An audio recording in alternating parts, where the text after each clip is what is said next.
हाँ भाई, ये एरोडो का क्वेश्चन है। क्या कह रहा है ये? Two particle 1 and 2 move with constant velocity v1 vector and v2 vector form में दिया है। ये ध्यान रखना, इसकी नोटेशन पे मत जाना, ऐसे है।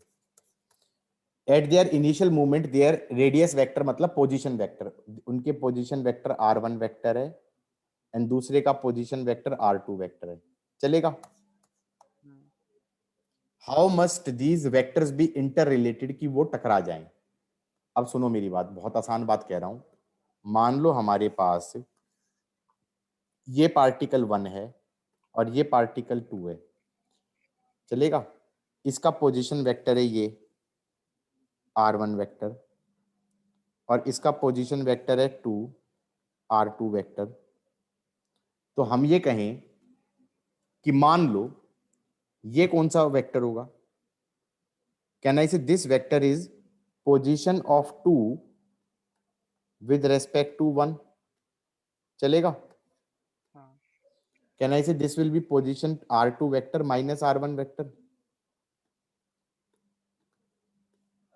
अब तुम ऐसे सोचो बेटा, अब तुम ऐसे सोचो कि मान लो ये 2 है और ये 1 है और 2 की पोजीशन 1 के रेस्पेक्ट में ये है। ये position of 2 with respect to 1 हो गया। Got it? अब 1 एक तरीके से क्या हो गया, 1 को रेस्ट पे मानो। अब रिलेटिव वेलोसिटी निकाल लो 2 की विद रेस्पेक्ट टू 1। तो वो कौन सा वेक्टर हो जाएगा? Velocity of 2 with respect to 1 हो जाएगा velocity of 2 minus velocity of 1। चलेगा नहीं चलेगा? हाँ या ना? 1 रेस्ट पे हो गया कि नहीं हो गया? अब 1 को लगना चाहिए कि 2 कैसे आ रहा है। क्या मैं ये कह सकता हूं वो ऐसे आता हुआ लगना चाहिए, तभी तो टकराएगा। This is velocity of 2 with respect to 1।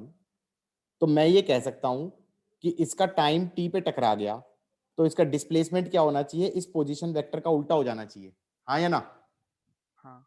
तो क्या मैं कह सकता हूं negative of position vector of 2 with respect to 1, ये डिस्प्लेसमेंट हो गया टाइम t में, that should be velocity of 2 with respect to 1 into t।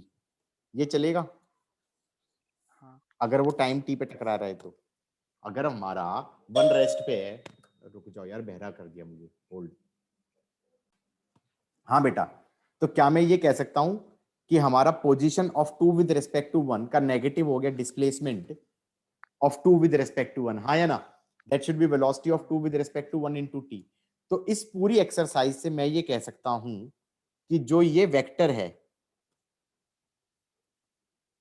और जो ये वेक्टर है, ये ऐसे इंटर रिलेटेड है ना, interrelated into some scalar into some scalar. तो क्या मैं ये कह सकता हूं, ऐसे इक्वेट तो नहीं कर सकते, लेकिन ये जरूर कह सकता हूं ये वाला वेक्टर और ये वाला वेक्टर अपोजिट डायरेक्शन में होने चाहिए, तभी तो टकराएगा। हाँ या ना? अपोजिट डायरेक्शन में होने चाहिए।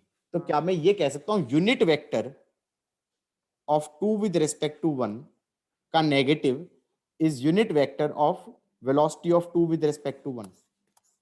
भाई तुम वेक्टर्स में तो एक कह रहे हो कि एक वेक्टर का multiplication with a scalar is another vector का आगे नेगेटिव साइन। हाँ या ना?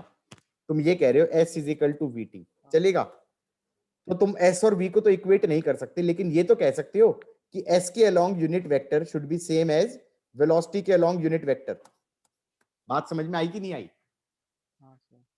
तो वही बात इसने करी है। इसने कहा है कि ये हो जाएगा negative of r2 minus r1 upon magnitude of r2 minus r1 is equal to v2 minus v1 upon magnitude of